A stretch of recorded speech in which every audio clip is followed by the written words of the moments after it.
Here we are on the side of the house, the garage. This will be the east side of the house. Framers had put these awnings up. They put them up wrong. They put them up too low, and they put them up at the wrong angle. As you can see, this angle is very sharp.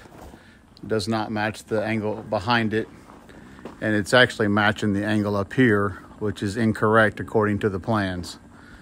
The problem was, right now, you've got them how they left them. The one on the right is up higher than the one on the left, and the doors, as you can see, are the same height. So we got two different awning heights. This awning's bowed in the middle substantially, won't support itself. This awning left to right is about a full 2 inches lower on this left-hand corner than it is on this right-hand corner.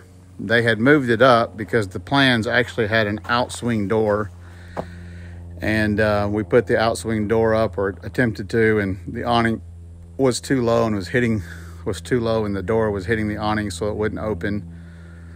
We asked him to buy us an in-swing door. He just said that was, I think his exact words, that was absurd. We were being unreasonable. And so we bought the in-swing door. In the meantime, they came out, tore this awning down, did an absolute, ripped it off the building, and reinstalled it higher. Obviously, they didn't move that one. So now they're at two different heights. And again, this one's just crooked.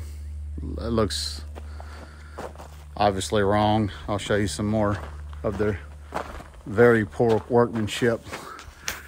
If you zoom in here, let's see if we can get that in the camera. You can see how they've just moved this thing around so much. The 2x6s are all chewed up. I'm not sure what their goal was here, but this looks horrible. Another problem, as you can see, the cornice work there on the corner. Just in general, all the cornice work is just some of the worst cornice work I've generally seen.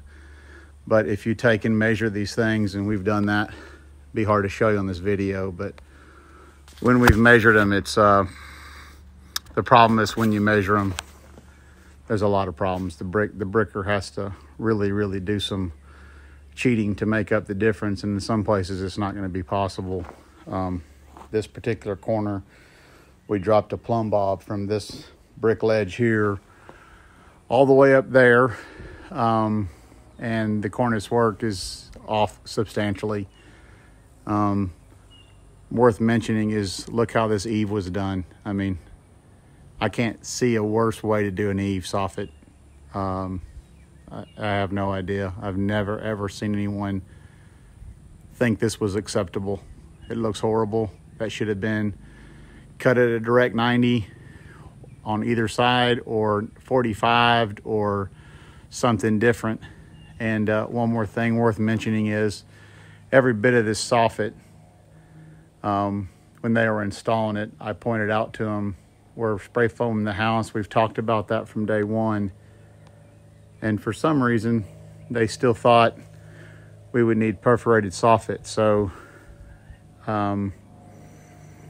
that's what we got, perforated soffit on the entire house, when none of it should be perforated. And it was discussed, and it was just another oversight that I guess as a homeowner we're expected to not care about. These are also not correctly done in order for him to bring the brick through these.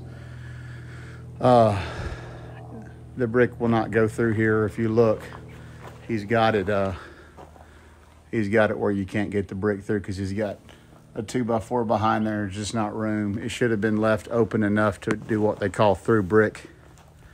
And they didn't. And the excuse they gave us on the last email was something about it being for brick facade, which is funny. We can go into that more, but it's just a poor excuse. The whole house, they have framed it and corniced it for brick, except for these couple little areas that they refused to change. And the reason they refused to change them is because they wanted to use their bricker, which was, the agreement was we'd use the trades we wanted to use and they was going to manage them, but it's not what happened.